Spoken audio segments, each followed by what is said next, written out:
What's up, everyone? Welcome to the second episode today of the Ship My Money show.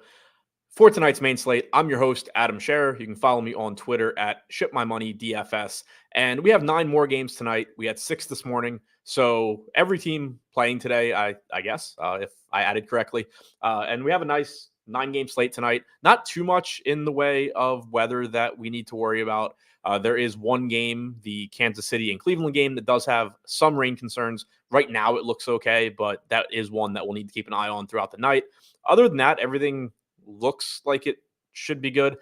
Just realized I had the wrong layout, so that's why the screen looks weird.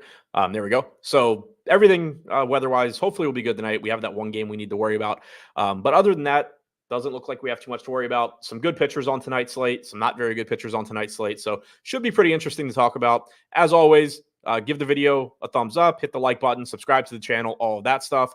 Also, if you are interested in subscribing to my daily MLB content, the links are in the description below. You get 20% off your first month, access to my projections, top stacks, all of that. I'll touch on it a little bit more later, but if you're interested, that is below. Now, getting into it, starting with that Kansas City and Cleveland game, like I said, there are some weather concerns. Right now, it looks like the rain is likely to hold off until after the game, or at least the later stages of it.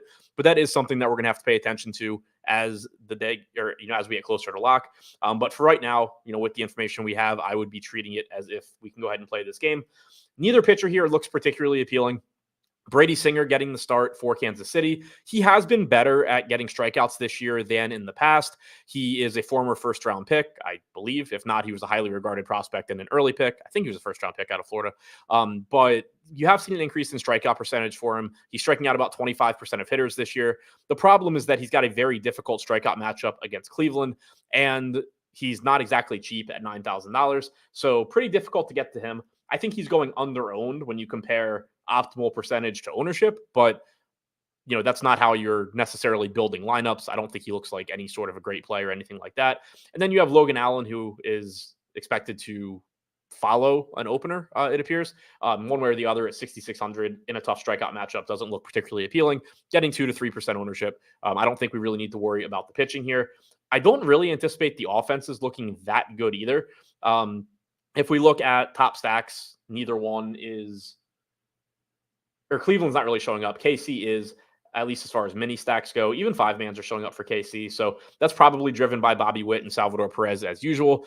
Anytime that I think I'm not going to get KC showing up as a good stack, it still tends to happen because of those guys. Bobby Witt Jr. in particular, obviously just always looks really good because not only does he give you that power upside, but he's a stolen base threat as well. And we know how important those are in DFS. So Bobby Witt Jr. projected for about 10% ownership, showed up about 10% of the lineups that I built. Same goes for Salvador Perez. So those guys are driving the KC stacks. And then you get some Michael Garcia, Velasquez, who's cheap.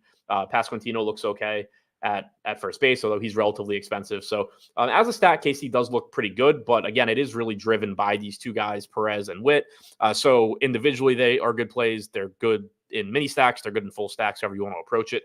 Kansas City doesn't look nearly as good. Jose Ramirez, of course, is somebody that you can pretty much always play. But it's not a great matchup against Singer. It's not a great park for home runs or anything like that.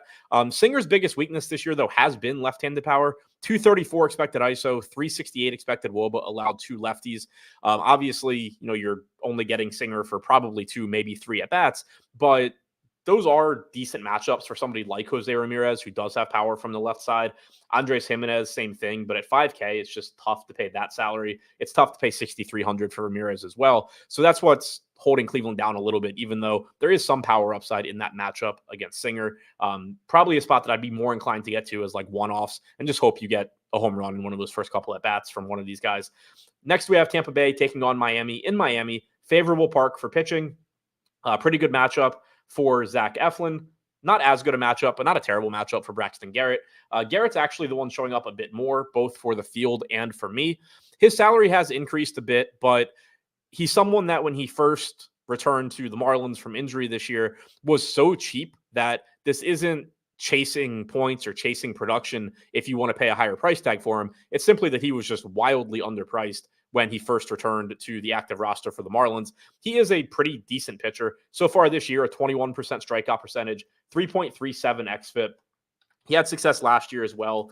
If you go back and look at those numbers, which I am trying to pull up on the screen now, if I could spell his name correctly, he's just not he's not a bad pitcher. It's not a great strikeout matchup or a great matchup in general against Tampa Bay, but last season, 31 games, 30 starts, 23.7% K percentage, 3.68 xFIP. He's perfectly fine at 7,600, especially in this park. I don't have any issues getting to him. I don't think he's going under-owned or anything. Field just has it pretty much correct.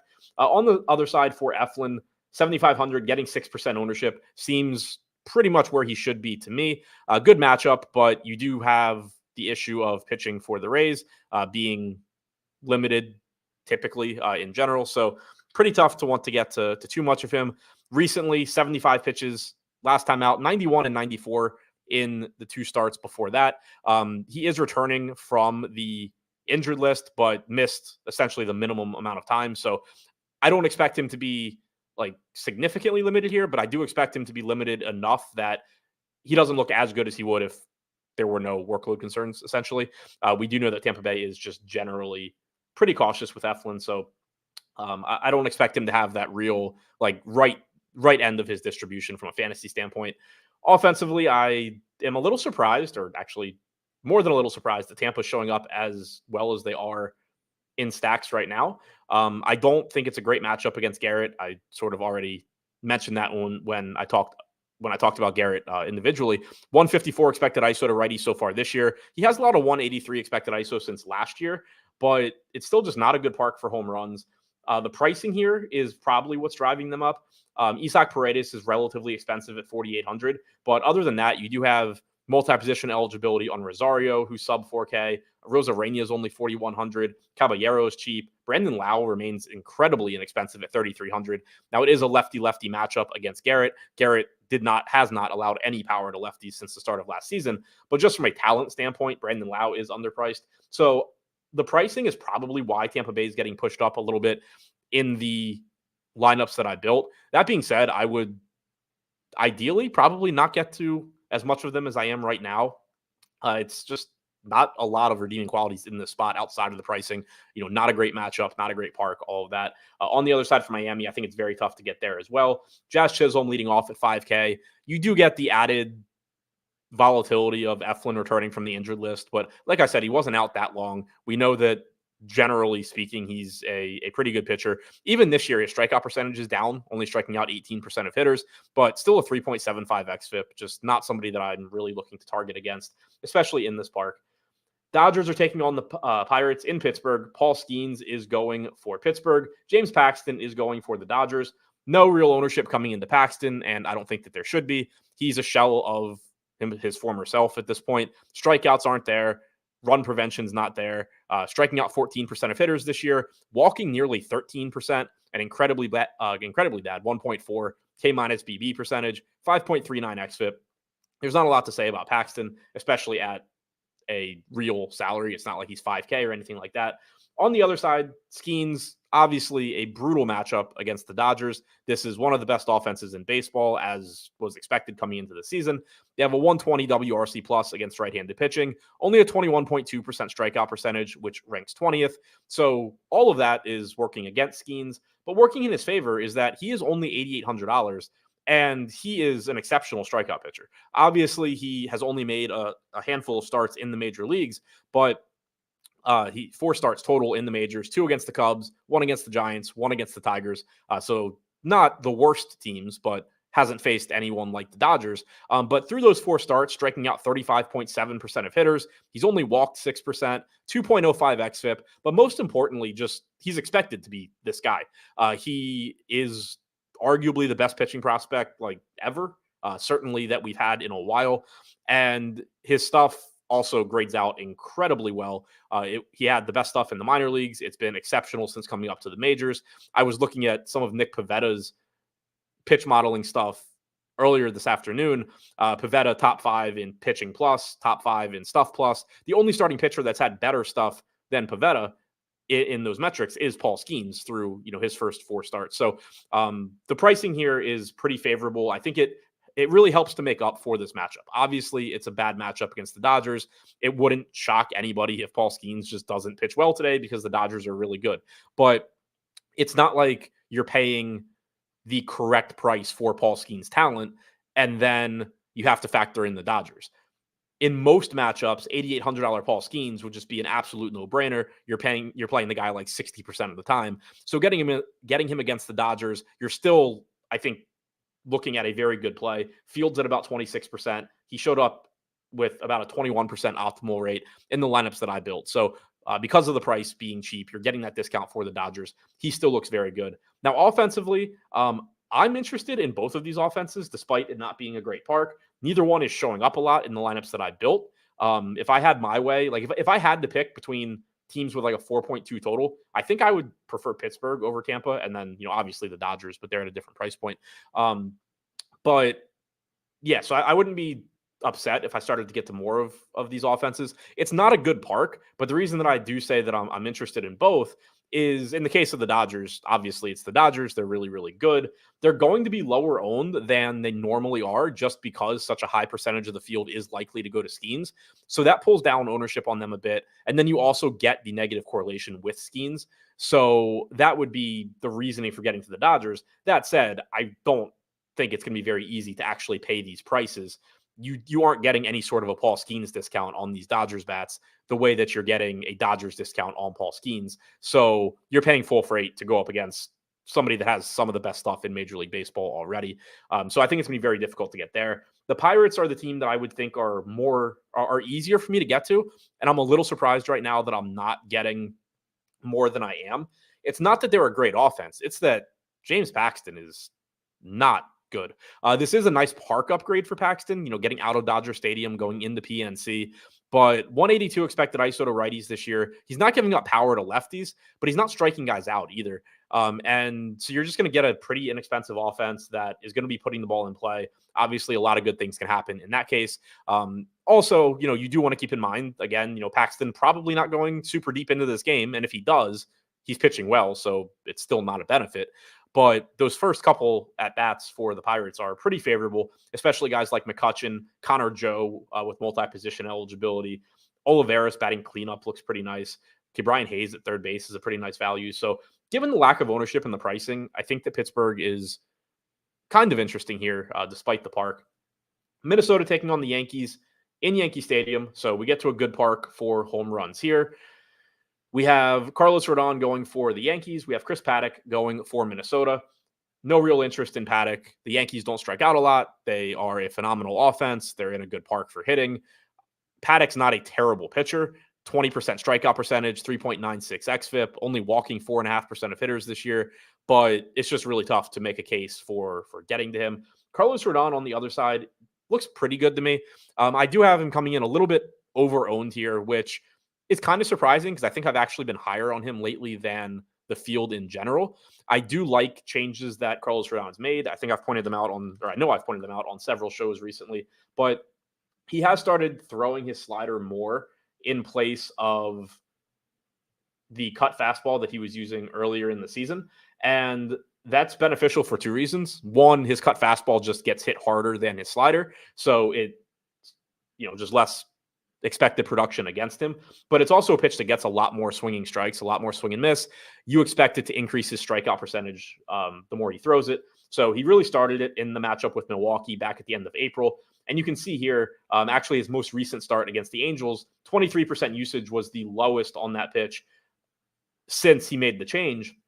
And that still would have been the second highest usage on that pitch since, if you look at like the first 5 starts of the season, which is when he was struggling more. He's also been throwing his changeup more recently, 17% in that start against the Angels, 18 a few starts ago against the White Sox.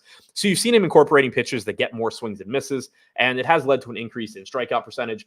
I don't think Carlos Rodon is probably ever getting back to Carlos Rodon before the injuries, but I do think that the changes he's made make him a better strikeout pitcher than he was at the beginning of the year. I do think you're going to see increased strikeouts, from that from that April 27th start on compared to what he did in the first 5 starts of the year. He is getting ownership here at 8,400. I think he's a perfectly fine play. Showed up 13% of the time for me. So again, I think he's going a little bit over-owned, but still looks like a very reasonable mid-range pitching option. Minnesota against left-handed pitching so far this since the start of last season, 103 WRC plus, only a 21.5% K percentage. So they're not gonna, help you out a ton as far as strikeouts go. But Rodon looks perfectly fine here at this price. The offenses in Yankee Stadium, if you can get to them, great. Neither one's showing up a ton, both middle of the pack for me as far as stacks go. But you have the Yankees in Yankee Stadium, and the upside there is just very, very obvious. It doesn't really matter who they're facing. You have a ton of upside when you have Soto and Judge and Stanton and these guys that just can do so much damage and hit home runs. Chris Paddock also this year has allowed a 215 expected ISO to righties, 200 to lefties. So while he's been pretty good overall, he has had power issues, and it's not like he's an elite strikeout pitcher. One thing that I think sometimes you have to keep in mind when you're talking about expected power numbers, if it's an elite strikeout pitcher, a lot of times they'll have relatively high expected power numbers because the only pitches or the vast majority of pitches that hitters are putting in play are just being hit hard because they're mistakes. If they weren't mistakes, they wouldn't be putting them in play. Somebody like Paddock, a higher percentage of his pitches are being put in play than your elite strikeout guys. So the fact that he is allowing a 200 expected ISO, especially in this park, is a concern, and it does, again, reinforce the upside that these Yankees bats have. They are pretty expensive as a stack, and that's warranted just, given how good they are. Minnesota on the other side, not a great matchup against Rodon, but not a terrible one. Even with the adjustments that he's made, he has still given up some power. 219 expected ISO to right-handed hitters overall this season. It's actually 233 over the last 30 days, which is fully within that window of him throwing his slider more. So I do still think that there is upside in this Twins lineup. You also do get negative correlation with a 20+% owned pitcher. You have a park that's good for home runs. Ryan Jeffers, high upside option at catcher if he's back in the lineup today. Carlos Correa is a good shortstop option. You have Royce Lewis back, which gives you speed and power. He is really expensive already, which is unfortunate if you just kind of wanted to grab a cheap high upside guy like Lewis before his price increased. Normally, when we see guys come back from the injured list, they are underpriced, but not the case with Lewis. Still a very high ceiling, though. Jose Miranda, unfortunately, the same position as Lewis. So that is going to be one issue with stacking Minnesota. If we get the lineup that we're expecting, you're very likely to not be able to stack 1 through 5 because on DraftKings, at least, you can't play Lewis and Miranda together. Obviously, on FanDuel, you can because of the utility position. But that'll be something to keep in mind. But, there's a lot of power upside here. Buxton at 4,400 as well. And Rodon does give up some power. So it's not the most likely spot to succeed. But between the park and the fact that Rodon does give up power and is popular, I do think in large field tournaments, Minnesota makes some sense. Orioles are taking on the Blue Jays in the Rogers Center after once again breaking yesterday's slate. It's been kind of nice this season not having them on a lot of the main slates. Like it's really frustrating as an O's fan, but not having them break every slate has been nice. They are on the slates in Toronto though, so we have Jose Barrios going for the Jays, Albert Suarez going for the Orioles. Barrios getting about 12% ownership. That's where he's showing up for me as well. I don't like the matchup at all. It's a terrible matchup. One, just because the Orioles are really good. They're a tough team to strike out. 26th in strikeout percentage against right-handed pitching this year at 19.2%, 116 WRC plus. But also, generally for Barrios, in the past, he's had issues with left-handed bats as well. Now, this year, he's actually been reverse splits, which is strange. I don't have a great reason for it either. Like he threw his change up to lefties 25% of the time last year. This year he's at 23%, so no real change there. He's throwing a sinker a little bit more often this year, which is usually a pitch that actually doesn't work very well against opposite-handed hitters. But he has struck out 24% of lefties with only a 135 expected ISO and 267 expected WOBA this year. Righties have only struck out 16% of the time with a much higher expected WOBA, about 100 points higher, and expected ISO like 50 points higher. So I don't really know what to make of that, given that in the past he has generally either been neutral or struggled more with lefties. But either way, it's a tough matchup here. Like you're talking about really, really good lefties for the O's, and then whatever righties are in the lineup are good also. But at 8,200, Barrios looks fine. I don't think he's somebody you're jamming into every lineup or anything, but in this 10 to 15% range, I think that makes sense. He's just, another secondary pitching option. 20% strikeout percentage overall this year with a 3.99 xFIP. Suarez on the other side has been serviceable as a starter for the O's, 7,100, but very tough strikeout matchup against Toronto. Good lineup overall. They are in the same range as Baltimore as far as strikeouts go, 24th in K percentage against right-handed pitching, 101 WRC plus. So I don't really anticipate getting too much, if any, Suarez here. Both of these offenses fit into the kind of the bucket that I feel like we've already talked about a lot with like the Yankees, the Twins, where if you're getting to them, great. Neither one stands out as a clear priority, but the Orioles just have so much talent, so much upside in their lineup that you're never wrong for stacking them, period. And then going against a pitcher like Barrios, who is good, but not great. It's not like you're stacking them against a true ace or anything. I do think they're coming in a bit under-owned. You can see here in optimal percentage versus ownership. Most of these guys, at least here at the top, kind of, I think should be like twice as popular as they are. Maybe the ownership ends up coming up a little bit by lock, but Gunnar Henderson, Jordan Westburg, Rutschman, Mountcastle, all coming in at about half of where I think they should be. And that's factoring in their position, their salary, all of that. So even knowing that they're expensive, I think they should be more popular than they are. Toronto, on the other side, I think is more correctly owned. Davis Schneider getting some ownership at 10%. He's really the only guy in this game that looks like he'll be popular at all. I think he's going a little over-owned, but he does have second base outfield eligibility, which is nice. 4,400 is a reasonable price tag. He's been a good hitter overall this season. So I understand why the ownership's there, even if I do think it's a little bit too high. For the rest of Toronto, you're just counting on talent and a park that does play up right-handed power, although not as much as it used to, since they did increase the height of the wall in right field a couple seasons ago. So far this season, only a 107 expected ISO to righties for Suarez, 172 to lefties. There's not many lefties in the Toronto lineup, though, that can do damage. Dalton Varsho batting second is one of them that can. However, if you need value from the Orioles, one other thing that I think makes them a little bit easier to stack is that the top of the order is expensive, but you do have $2,400 Ramon Urias hitting ninth. You have $2,700 Kyle Stowers hitting seventh. Urias not the best power hitter. Stowers does have power, but you can use those guys to be able to easier afford Henderson, Westburg, Rutschman, Mountcastle at the top if you need savings and wanted to go that route as well. Detroit taking on the Rangers in Texas. Good park for home runs here as well, and we see one of the higher totals that we've gotten to today. For Texas, Jose Urena is pitching. For Detroit, Kenta Maeda is pitching. So two of our weaker pitchers as well. Neither one is somebody I would expect to get to. Again, you can see that I think they're going a little bit under-owned, but they're both very low probability plays as well. Detroit showing up as the top stack for me. Texas is showing up sixth in all stack types. Detroit showing up second most right now in five mans. Texas middle of the pack as well. So Kenta Maeda is a pitcher that in the past has been a good pitcher. This year, he hasn't been particularly good.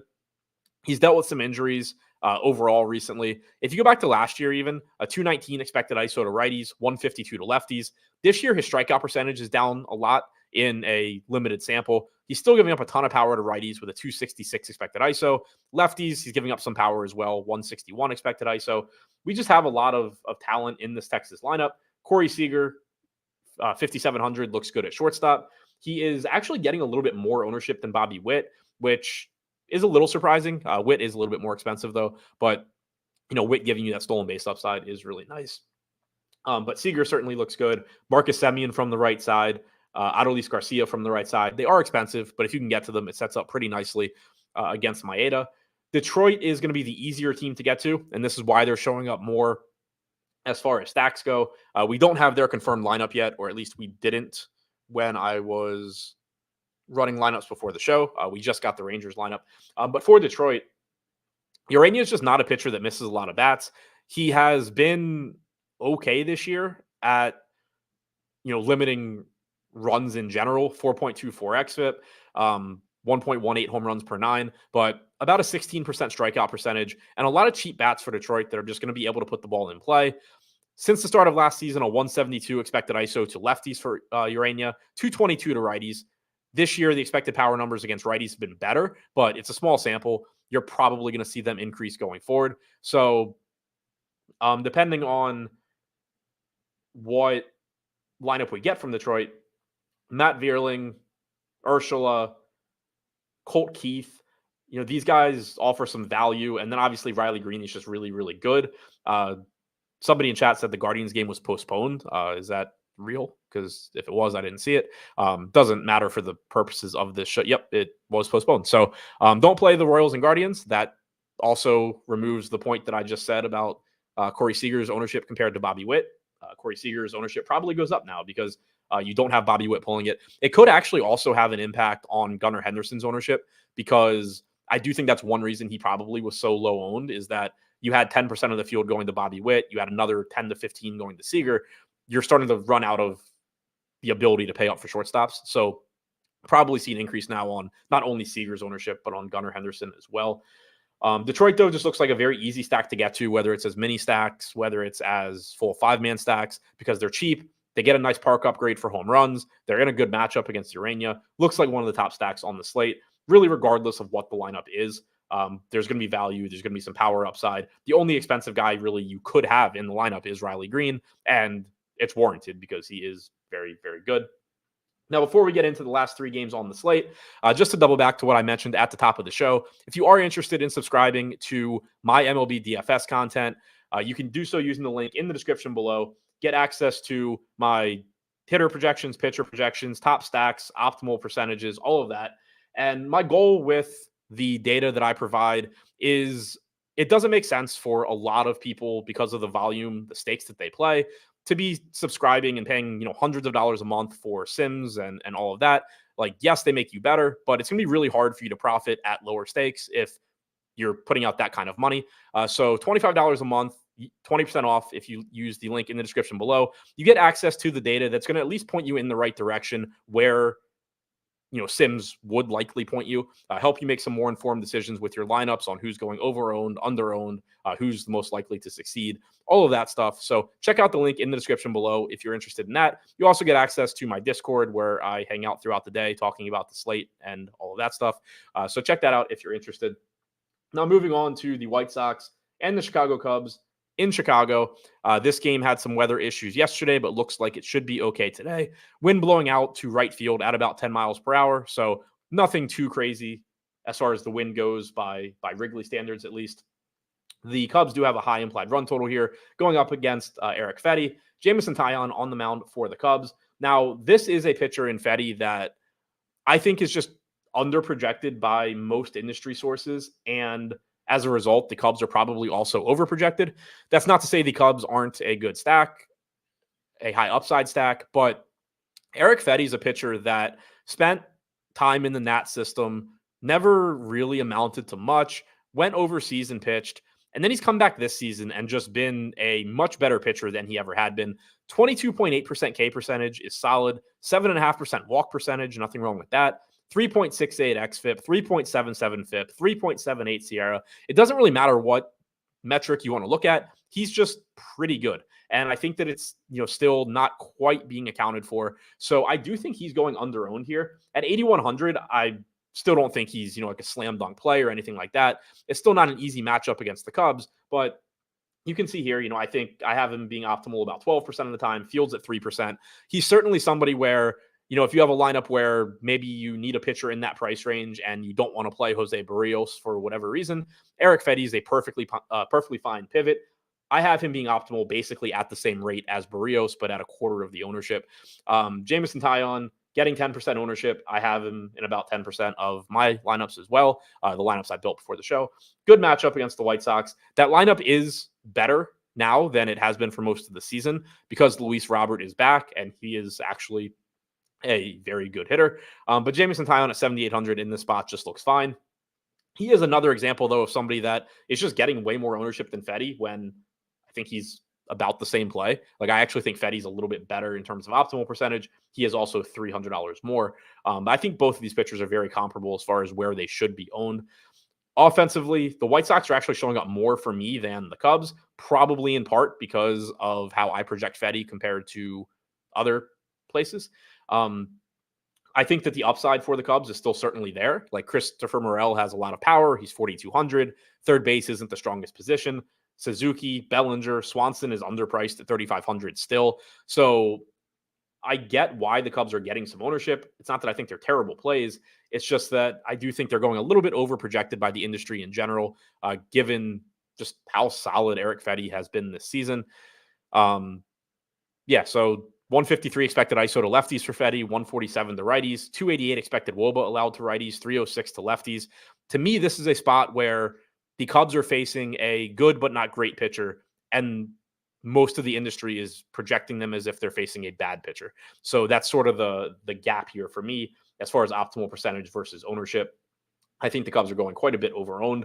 For the White Sox, Jameson Taillon, kind of just a guy. Again, I think a pretty similar pitcher to Eric Fedde, all things considered.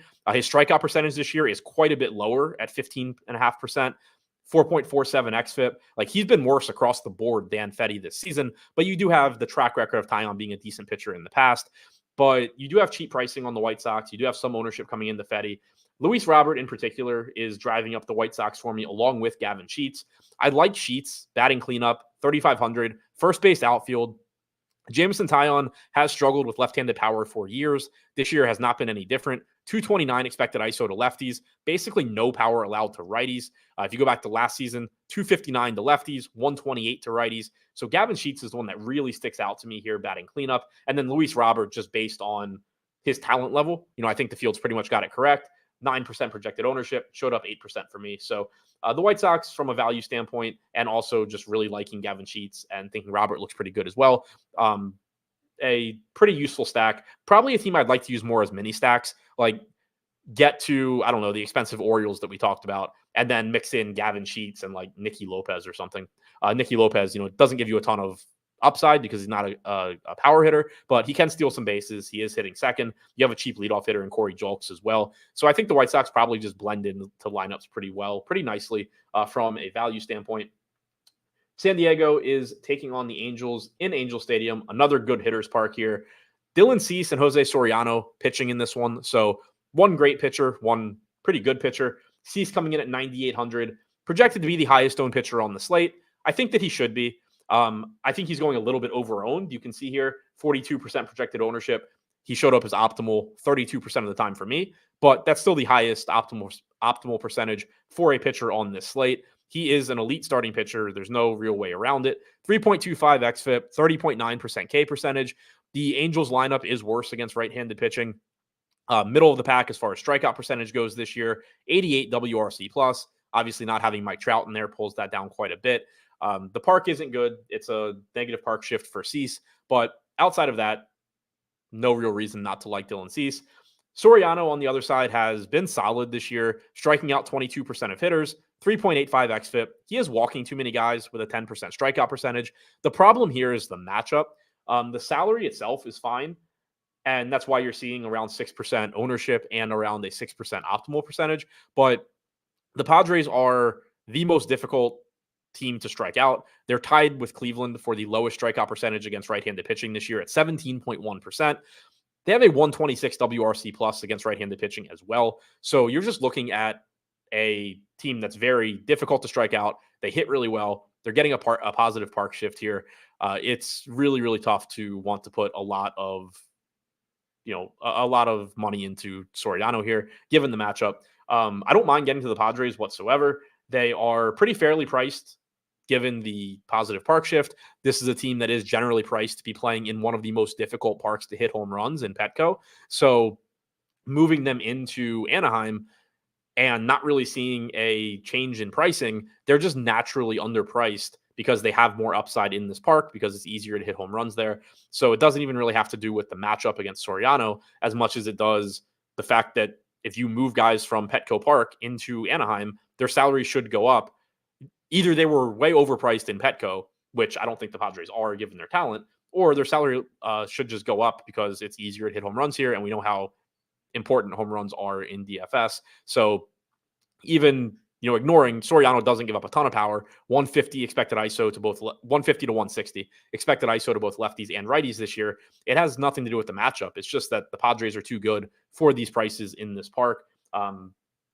Ownership looks pretty much correct to me as far as my optimal percentages versus the field. For the Angels, arguably the worst matchup on the slate. probably combined with the Dodgers. If you're going there, it's just because whatever percentage of the time the Angels do well, you are knocking off a 40% owned pitcher. But it's pretty tough to want to get to them. I think they're going under owned, but we're talking about like they're getting 1% ownership, and I think they're 2 to 3% to be optimal. So very, very low probability spot. Don't anticipate really getting there. And then finally, we have the Mariners and the A's facing off in Oakland, two of the teams that strike out the most in baseball. Logan Gilbert is pitching for Seattle. He is 9,200. Joey Estes is going for the A's at 6,400. I think they both look pretty good given the matchup and the park. Gilbert obviously looks better because he is better. Oakland, third highest strikeout percentage against right-handed pitching this year. They do have a 113 WRC plus, but again, this park is going to downplay power, and Logan Gilbert is very, very good. Striking out 23.9% of hitters this year, 3.53 xFIP. Just another one of many good pitchers for Seattle. Getting 27% ownership, showed up as an optimal pitcher around 22% of the time for me. So no real issues with the ownership. I think that he looks good. And then same goes for Joey Estes. Getting about 8% ownership at 6,400, showed up as an optimal pitcher 8% of the time for me. He's not a great pitcher or anything. He doesn't project as a great strikeout pitcher, but the Mariners do just give you strikeouts. They have the highest strikeout percentage in baseball against right-handed pitching this season at 27.2%, 98 WRC plus. This is an offense that probably does start to produce better offensively as the year goes on, just based on the track record of a lot of guys in their lineup. But there are still going to be strikeouts there. You can see here Estes projects for like an 18 to 19% strikeout percentage going forward. So he's not a great strikeout guy, but you are getting a good strikeout matchup in a good park. If you need to pay down for pitching, I think he's fine. I don't think he's a priority as far as like, I'm not going out of my way to jam Estes in the lineups. There's enough hitting value on this slate and enough good pitching that you probably won't need to use him all that often. Offensively, Seattle is pretty cheap, so they are showing up as a pretty solid stack despite the park. You see a relatively high implied run total here, again, despite the park. It would be obviously better if they had this run total in a park where it was easy to hit home runs, but the pricing is pretty good against a pitcher in Estes who isn't great. You're likely to have a $3,600 JP Crawford leading off. His relative value goes up a bit also because of Bobby Witt Jr. not being on the slate anymore. Paying down for him at shortstop makes a little bit more sense now. Cal Raleigh is always one of your highest upside catchers, just hits for a lot of power, and most catchers don't. So those two guys look pretty good. Julio Rodriguez is struggling from a power standpoint this season. Obviously, the talent is still there. Most likely, he didn't forget how to hit for power, and he'll probably start doing it again sooner than later. Dylan Moore, second base, third base, does have power as well. So there is a nice combination of value and power upside for the Mariners here against a mediocre pitcher. The park does just downgrade how much you really are going to want to get to Seattle, though. I do think they're going a bit over-owned. You can see that over here. Just these good values are popping up for optimizers and all of that, which is going to make them more popular. Crawford, Raleigh, Moore are just, I think going a little getting a little bit more ownership than they should, but I do think that they are, relatively good plays at their positions as well. For Oakland, it's kind of like the Angel spot, except, different. If you're going to the A's, it's for two reasons. One, it's mostly because they negatively correlate with a 25 to 30% owned pitcher. And then two, it's because they do have power in this lineup and they're not expensive. So you do get cheap power from the A's. Shea Langoliers is one of the best power hitting catchers in baseball. Brenton Rooker's got a ton of power. Blade, Geloff, Brown, Toro, not as much power as Rooker and Langoliers, but still solid enough hitters at good prices. But it is a really tough matchup against Gilbert. It is a bad park. They do still look like one of the lower probability stacks on the slate. So to recap everything, first of all, the Guardians and Royals game is no longer happening. Detroit looks like a good value stack and a high upside stack, just a good spot for them overall. Tampa Bay showing up for me in the lineups I built before the show. I don't know if that'll hold for me. I don't really want it to. I don't love the spot at all, but they are cheap. The White Sox are cheap. So I do think one trend, I guess, that you're seeing is that the expensive offenses aren't in great spots today, and there is pitching to pay for. So you're seeing cheaper value offenses just kind of show up. But Detroit would be my favorite of those value offenses. Seattle looks fine. I like Texas if you can afford them. They are expensive, though, against Kenta Maeda. I like San Diego quite a bit in Angel Stadium. And I like the Orioles against a relatively popular Barrios, just given the amount of talent in their lineup. From a pitching standpoint, Dylan Cease is the top pitcher on the slate, going a little bit over-owned, but still by a pretty wide margin for me, the top pitcher, followed by Logan Gilbert and Paul Skeens. Then you get a mid-range where I think there's a lot of similar-looking pitchers. Carlos Rodon's pulling the most ownership of the group. I think that he's going a bit over-owned, but he is like my fourth pitcher as well. Barrios, Garrett getting 10 to 15% ownership looks fine. If you need a low-owned pitcher in that range, Eric Fetty's the guy that I want. Again, not that I think he's a great player or anything at 8,100, but you can see here when you compare optimal percentage to ownership that Fetty really stands out, where you're getting double-digit ownership to Taillon, Garrett, Barrios, and Rodon, all in this $7,600 to $8,400 range.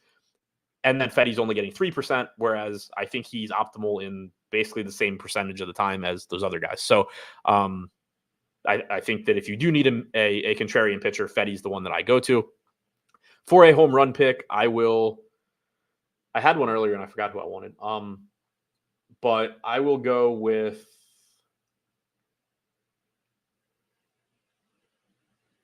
I'll be a homer and go to the O's. I'll go with Mountcastle in Toronto again. Usually a pretty safe pick. Did it twice yesterday. I think he's done it about 100 times in his career now.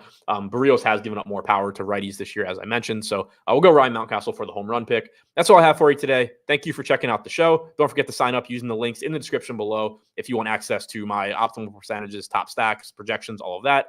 Hit the thumbs up button, give the video a like, and see you all tomorrow.